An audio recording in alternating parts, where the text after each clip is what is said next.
Well, a very good evening. Welcome to the sports segment of the news. My name is Katey Caesar. I'm sure you know by now that it's about 1 hour to go for the Black Stars friendly against their Canadian counterparts. And we have the starting 11 for Avram Grant here.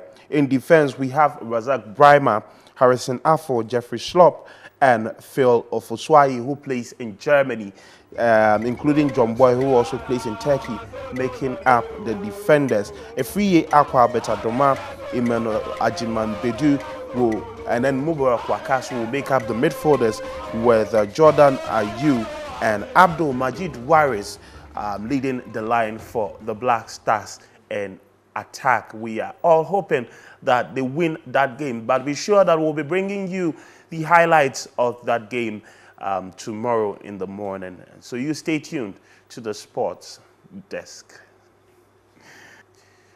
Well, let's move on from that. We understand that Branislav Ivanovic, who is a right back and a central defender for Chelsea, is out for 3 weeks now. The most important information for Ghanaians here is that Abdul Babar Rahman could be coming in for the defender in Chelsea's game against Aston Villa over the weekend. The Serbian defender picked up the injury during his national team's 2-0 victory over Albania last Thursday and has since returned to London for scans. Despite usually being a dependable and commanding presence at the Stamford Bridge, Vice-Captain Ivanovic's form has been poor this season and many Chelsea fans have questioned his place in the side. With Ivanovic's absence now certain, manager Jose Mourinho is expected to hand a first Premier League start to left-back Baba Abdul Rahman, who recently signed for the club for £21 million from Augsburg. Rahman's installation into the back four would see Cesar Azpilicueta switch to his natural position of right-back in a move that many of the club's supporters have recently demanded. The defending champion's defense, once thought of as near impregnable, has conceded 17 goals in the league so far this season, the second highest total in the division. Mourinho has been reluctant to replace Ivanovic and bring Rahman into the side. The 21-year-old Ghanaian has only started against Maccabi Tel Aviv, the Champions League, and against Warsaw in the Capital One Cup since his arrival.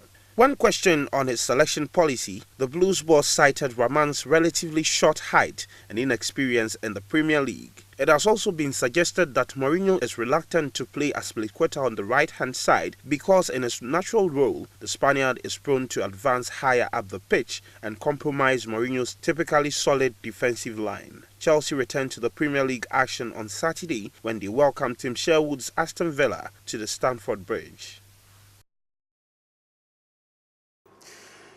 Moving on from that to some boxing news, Manny Pacquiao lost his last fight against Floyd Mayweather in a fight dubbed the fight of the century.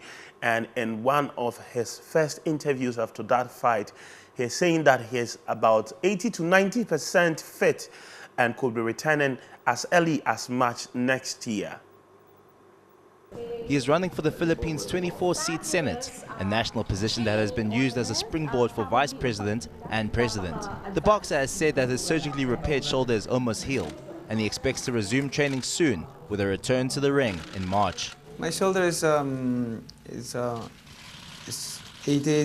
90% healed, and I believe I can start training on November or in December, so I can fight next year, early next year.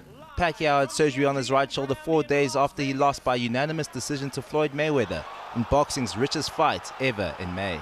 Mayweather has said he's retired, though Pacquiao recognizes that in boxing, those vows don't always hold up. If you ask me, of course, I want rematch, to have a rematch, but you know, I heard that he retired already. So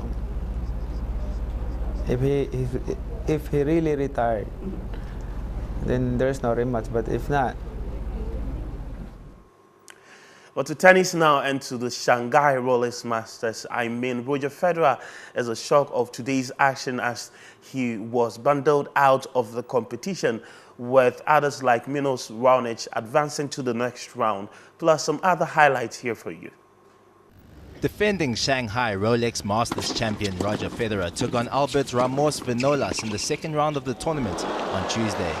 The two had only met once before, a 2012 Wimbledon game where Federer took the victory. Neither player gave an inch away as the first set led to a tiebreak. The Spaniard was on form as he clinched the tiebreaker 7-4. Federer began to make up for the first set by controlling the second. He broke his opponent twice in the fifth and the seventh to take the set 6-2.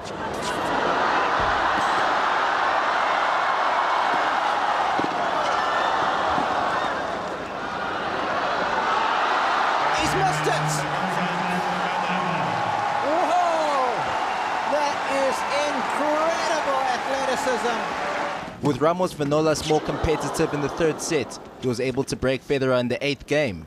He went on to serve out the match, pulling off a major upset in the early stages of the tournament.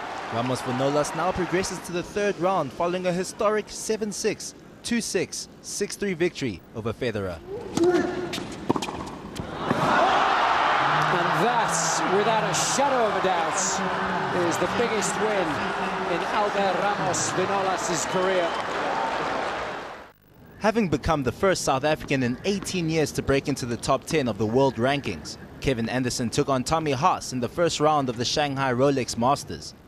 12-seeded Anderson took the first set 6-3 after breaking the German in the eighth game. With Haas more competitive in the second set, Anderson was only able to break him in the 11th game following a rally of 16 shots.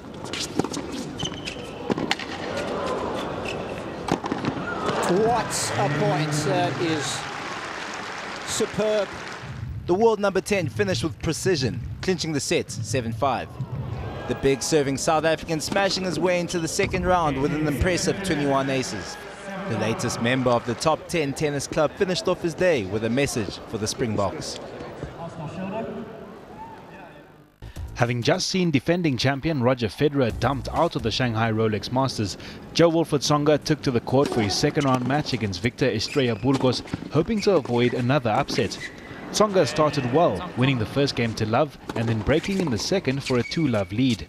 Estrella came back at the Frenchman though, breaking in game 3 and then leveling the set at 2 games apiece.